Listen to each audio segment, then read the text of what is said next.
This is the most sophisticated case that I investigating, not only from the technical perspective, but also from the social engineering perspective. This is a real spy story, and there is potentially a lot more to uncover. But unfortunately, to this date, even if there is some suspicion, of course, we still don't know who was behind this attack.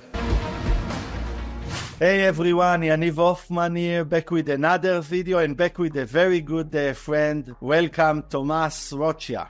Thank you, Yaniv. Thank you. Thank you for the invitation. Great to have you here. And if you are not familiar with Thomas, you must know him.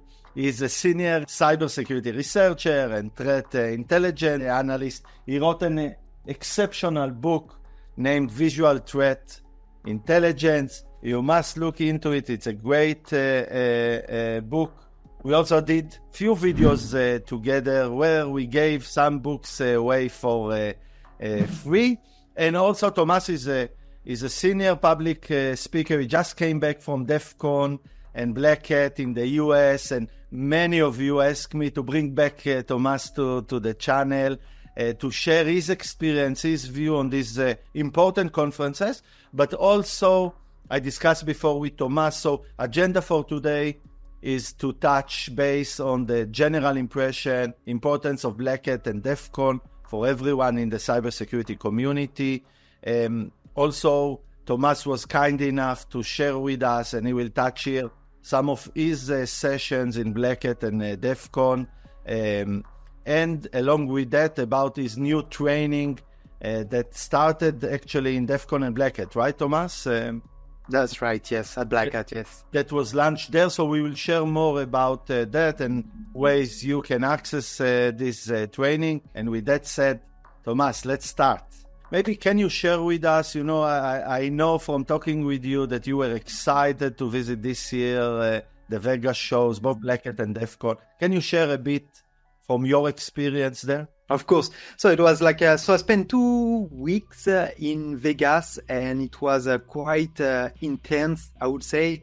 A lot of people, a lot of friends to see, to meet, a lot of very interesting discussions. So it was very exhausting because, so we started the week actually by delivering our training, Blue Team Arsenal, Python and Generative AI for threat intelligence. So we did like the full 4 days of training right from the beginning. So it was quite challenging, with the jet lag and everything. And then right after we had Black Hat. So Black Hat was mainly, the corporate environment with all the big vendors everywhere, the startup economy as well, with some ecosystem, with some small company that are, presenting and creating new technology as well. So that was quite interesting and quite intense to see the whole security industry in a single place. And then from Friday to Sunday, it was DEFCON. So I did my talk on Friday morning in the War Stories track at DEFCON. So it was actually my first talk at DEFCON this year. And it was quite amazing. The room was packed as well. I presented about the XZ Backdoor Story, discovered by one of my colleagues, Andres friend at Microsoft.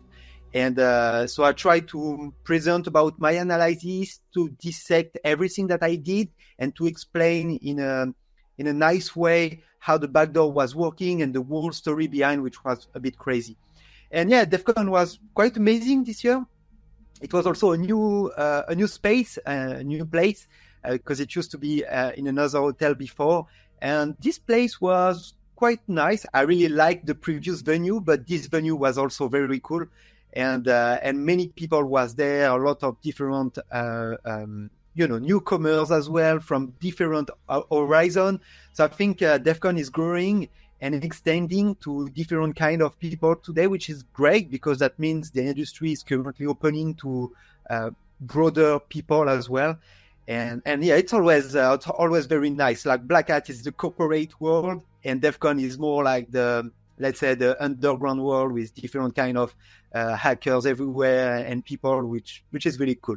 Yeah, I agree. I think many people, or at least newcomers, are asking me, and if there are many conferences, which ones maybe are the most important. I think both Black Hat and DEFCON are maybe the most prestigious one. And the environment is also friendly. You can reach out to anyone. You can speak to many people that you see today. Absolutely. Not only YouTube researchers and experts, and many things to learn. So again, these are the two main events I really recommend. And it's not only in the US, by the way. There is in Asia, in Singapore, and also in Europe. So you don't need to reach, if you are from these regions, it's easier to access and to reach these events as well. So Thomas, I heard this time in DEFCON 32, there were very cool badges that I'm sure you have as well. So maybe you can share it with us. Absolutely. So the badge was like a kind of a cat, actually. So this is where you put your the way to to put the badge like that. And the cool thing is actually it's a game, so you can reverse it like that, and so you can play like a Game Boy, and it's pretty cool actually. There is like a game. I'm not sure if you can see. I can see. Yeah. Hold it. Yeah. But basically you are like walking around, and the cool thing is the game is actually the map of the venue. So it was pretty good, and there is a lot of different Easter eggs where you can have like discover different kind of things. You can also go to the different rooms, the different villages. So this is pretty cool. Like, and there is this is a Raspberry Pi inside. So the latest chip actually. So you can do pretty much what you want to do with it. You can also, I saw some people loading a previous version of Doom inside the page and all that stuff. So it's pretty cool. Like there is an SAO here. SAO is a way to connect additional electronic hat. So you can add different kind of stuff. You can, there is also like an infrared captor here. So you can communicate with other badges and all that stuff. You can also, let me show you actually. You can see, so now you can activate some of the LED, which is pretty cool. So especially if you were in some dark place of DEFCON, it's good to have like some light with you. But yeah, pretty cool. Like it's the badge is really awesome, and I'm actually working on some on a little project with it, so it's pretty cool. Wow, great. Shame for me, so that wasn't there this year, but next year definitely. Yeah, every year the badge is always amazing. So, but this one is quite good actually. So speaking about DEFCON, I hear you had a very insightful session about the XZ Backdoor. I saw the PDF already. I'm super excited to see the recording itself from the session. But since we have you here, probably that's a great opportunity maybe for you to speak about it briefly with the audience, and then they can watch it in as part of the video lab in DEFCON 32. So maybe you give us a brief now, and whoever wants can later, when it's published in DEFCON, can access the full video for more details, because it's pretty technical. It took like 45 minutes, which was already a challenge for you. But here we have maybe 10 minutes to speak about it. So my talk for the XZ about the XZ Backdoor at DEFCON. So as I said, it was in the War Stories track because the XZ story is kind of a war story. It's basically an undercover operation that lasted for almost 3 years. So it was kind of crazy to talk about this story. So to keep it digest and funny to explain, because this is quite technical. The XZ Backdoor Story was actually a backdoor added into the XZ tool, which is used for compression and lossless data compression actually. And basically one of the maintainers of the XZ project did like an undercover operation that lasted during 3 years, trying to gain the trust of the main creator of the project and so on. And what it did actually inserted very sophisticated backdoor into the XZ project directly. And which is very crazy is that the XZ backdoor is used indirectly by OpenSSH. Wow. And what this backdoor allowed to the attacker, he was actually able to compromise or to access remotely to a compromised OpenSSH server. But as you can imagine, OpenSSH is widely used everywhere, and XZ is widely used as well. So fortunately, Andre's friend from Microsoft discovered this backdoor, and he raised the alert to the community. Fortunately, the backdoor wasn't released out there when it was discovered, but it was close enough. So we almost, avoided the worst. And this story is very crazy because there is multiple elements taking in consideration. Like as you can see here, this is the timeline. And one of the user, the malicious user called Jiatan, was one of the maintainers of the project. And he actually gained trust during all that time to be able in March 2024 or February 2024 to insert this backdoor without raising any alert from the people, because he already gained the trust by the different people of the project before the past 2 and 3 years. So it's kind of crazy, and it's even more crazy because there is also some additional personas that was into the story that was there to do what we called a pressure campaign against the main maintainer to push Jiatan as a main maintainer as well to the project. So it was very, very interesting story, very crazy story when you think about it. And that was just the beginning, because when you have a look to the technical details of the backdoor itself, it requires a lot of knowledge of the internals of Linux, of the OpenSSH functioning, and so on. So it's kind of crazy because the deployment itself of the backdoor was very sophisticated, with a lot of obfuscation, a lot of mechanism to avoid the detections with, a different kind of elements of data obfuscation as well, and so on. So very crazy. And last but not the least, the backdoor itself and how it is working to be exploited and to be able to, from the attacker, to get access to a compromised OpenSSH server is super crazy.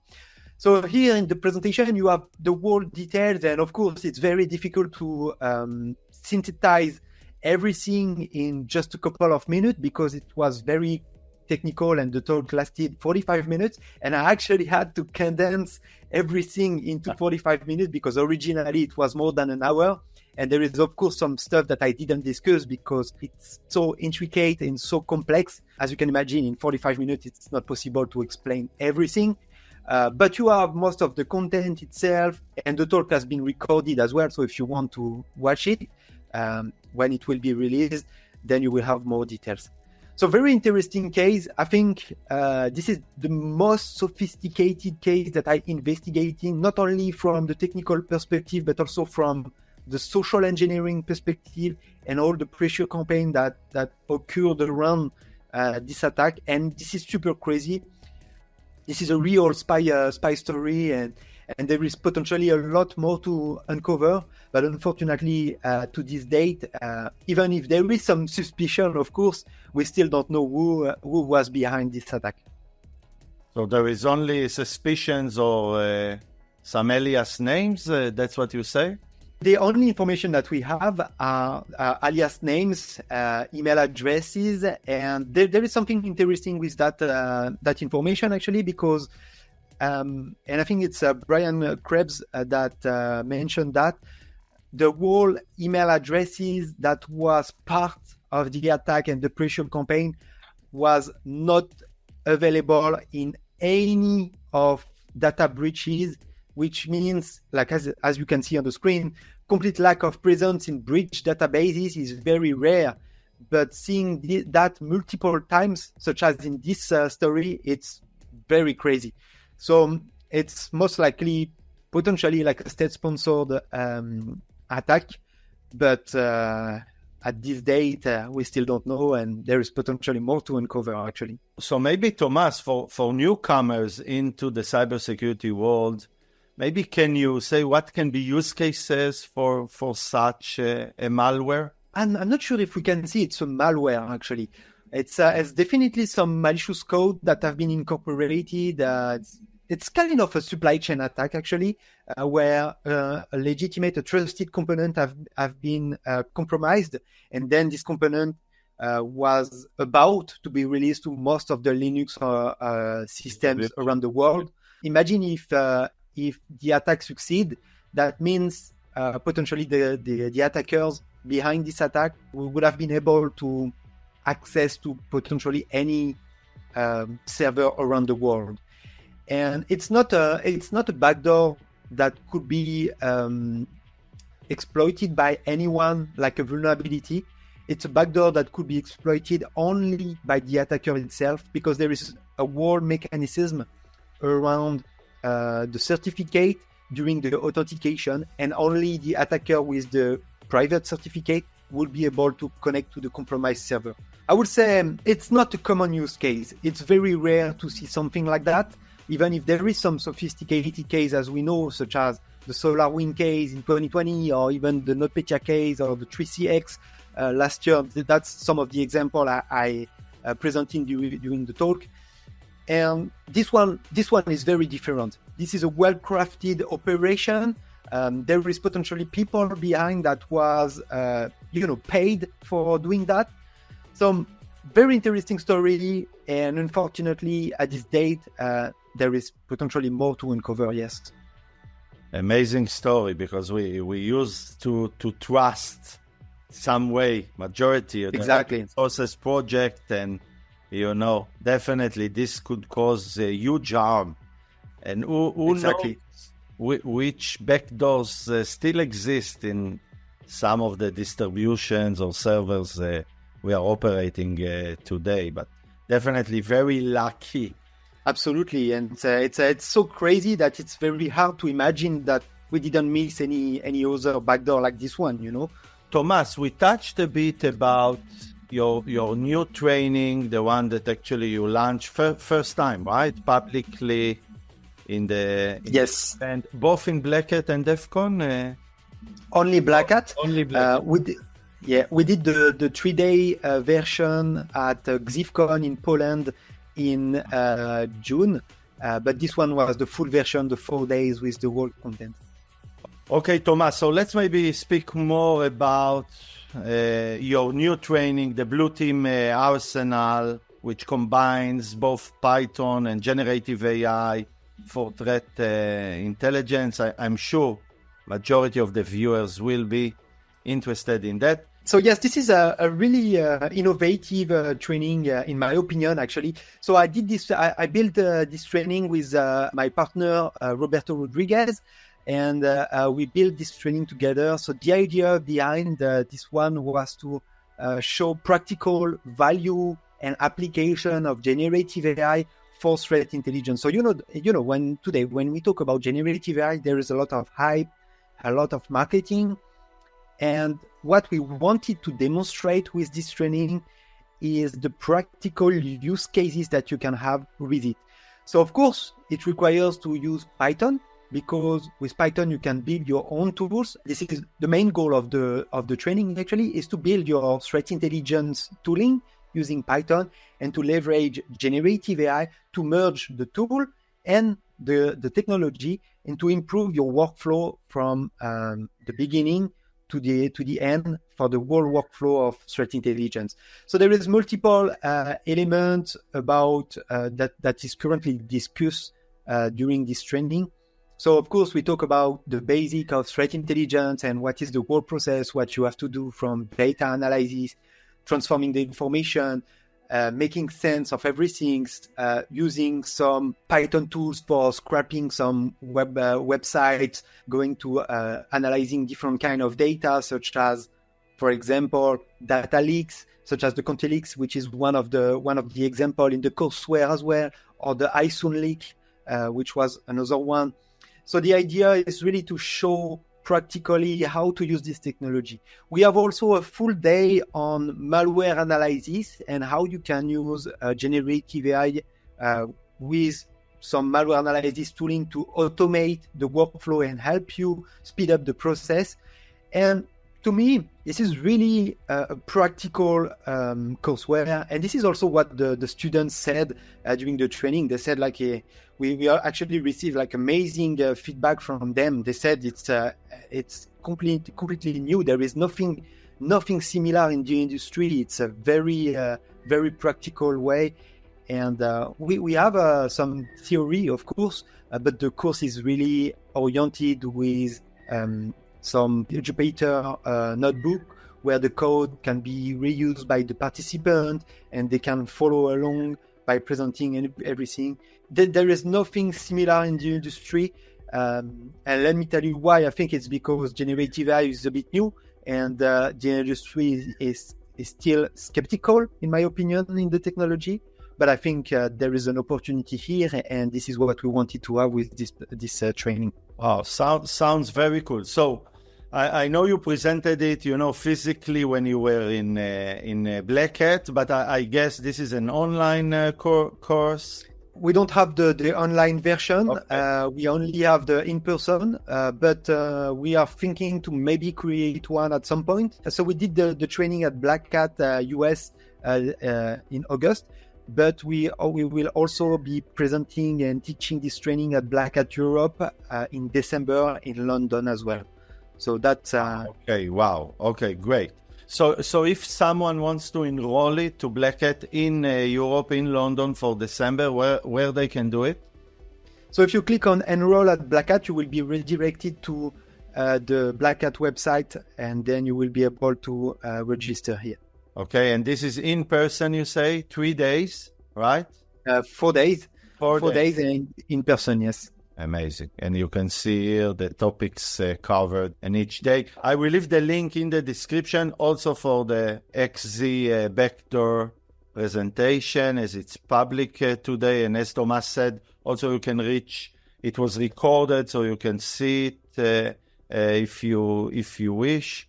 But definitely, this is unique training. I do appreciate it. In my field, at least I'm speaking, as you know, a lot about DDoS, application security attacks, yes, etc.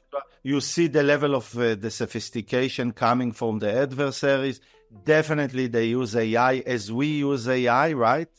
While yes, you invent, I always say, when you invent technology, you cannot uninvent it. So definitely it's used for many good purposes, but it's a double-edged sword. It can be used as malicious. Exactly.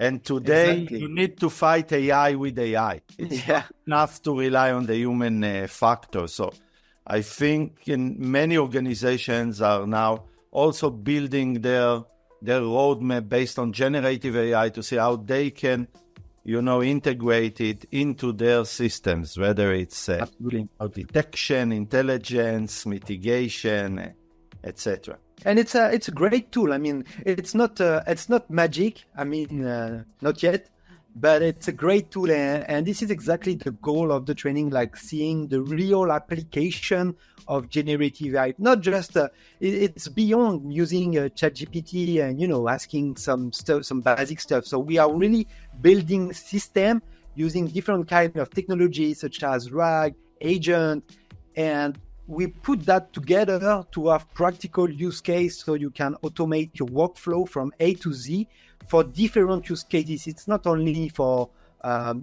some basic data analysis. It's also for generating information about and extracting the most relevant information from different pieces of data and intelligence. So that's really the goal of the training. At the end, I think with the skills you learn from the training, you will be able to build your own workflow and to speed up everything. Something that before was potentially, you took like maybe 2 weeks to do. Then tomorrow with this kind of technology, you will only take 1 day, which is amazing, So I have two questions about the training. One, is there any prerequisite? Do I need to master Python or already experience with threat intelligence? Or if I'm a newcomer, I'm interested in that.